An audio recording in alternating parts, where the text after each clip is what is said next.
இந்த நாளில் ஒரு மங்களகரமான வார்த்தையோடு உங்களை சந்திப்பதில் பெருமகிழ்ச்சி அடைகிறேன். ஏசாயா எழுதின புஸ்தகம் 57ஆம் அதிகாரம் 19வது வசனத்துல, உங்க வாயிலிருந்து புறப்படுகிற வார்த்தையின்படி அதை உங்களுக்கு உருவாக்கி கொடுக்கிற கர்த்தர். ஒரு விடை இருக்காது, அதை உங்களுக்கு உருவாக்கி கொடுப்பார். அந்த வேதத்தை வாசிக்க கேட்போம். தூரமாயிருக்கணும், சமீபமாயிருக்கணும், சமாதானம் சமாதானம் என்று கூறும் உதடுகளில் பலனை சிருஷ்டிக்கிறேன்.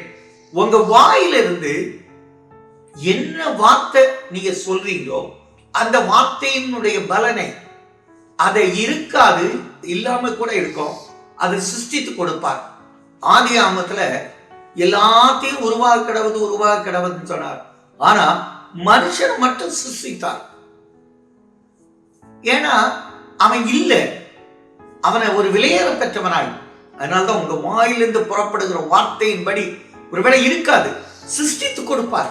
யோசுவா 10 பாருங்க, யோசுவா சொல்லுவார், சூரியனே நீ கிபியோன் மேலும் சந்திரனே ஆயிலின் மேலும் நில்லுன்னு. ஆனா சூரியன் சந்திரன் இருக்கு, ஆனா இல்லாத ஒரு சரித்திரத்தை அவர் உடனே சிருஷ்டித்து கொடுக்கிறார். பாருங்க, கிட்டத்தட்ட 12 மணி நேரம் அப்படி நின்று. அதே போல எசேக்கியாவுடைய ராஜ்யத்துல அவன் எசேக்கியா ராஜாட்ட ஏசாயா சொல்லும் போது, நீ 3வது நாளில் குணமாகி ஆலயத்துக்கு போவாய். அடையாளம் என்ன? சூரியன் 10 பாகி பின்னிட்டு போகுதோ.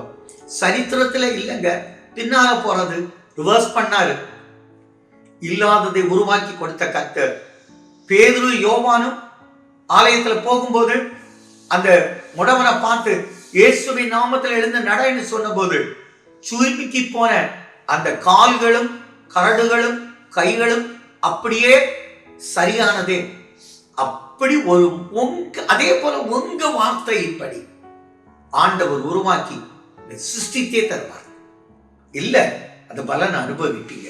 தூரமா இருக்கிற நீங்களும் சரி, சமீபத்தில் இருக்கிற உங்க பிள்ளைகளா இருந்தாலும் சரி, ஒருவேளை உங்க பிள்ளைகள் தூரமா இருக்கலாம், நீங்க பக்கத்துல இருக்கலாம். இது உங்களுக்கு உங்க வாழ்க்கையில கட்டாயம் நடக்கிறீங்க. நல்ல தகப்பனே, இந்த வார்த்தையின்படி, எங்க வாயிலிருந்து புறப்படுகிற வார்த்தையின்படி ஆண்டவர் சிருஷ்டித்துக் கொடுங்க. நல்ல பிதாவே, ஆமென்.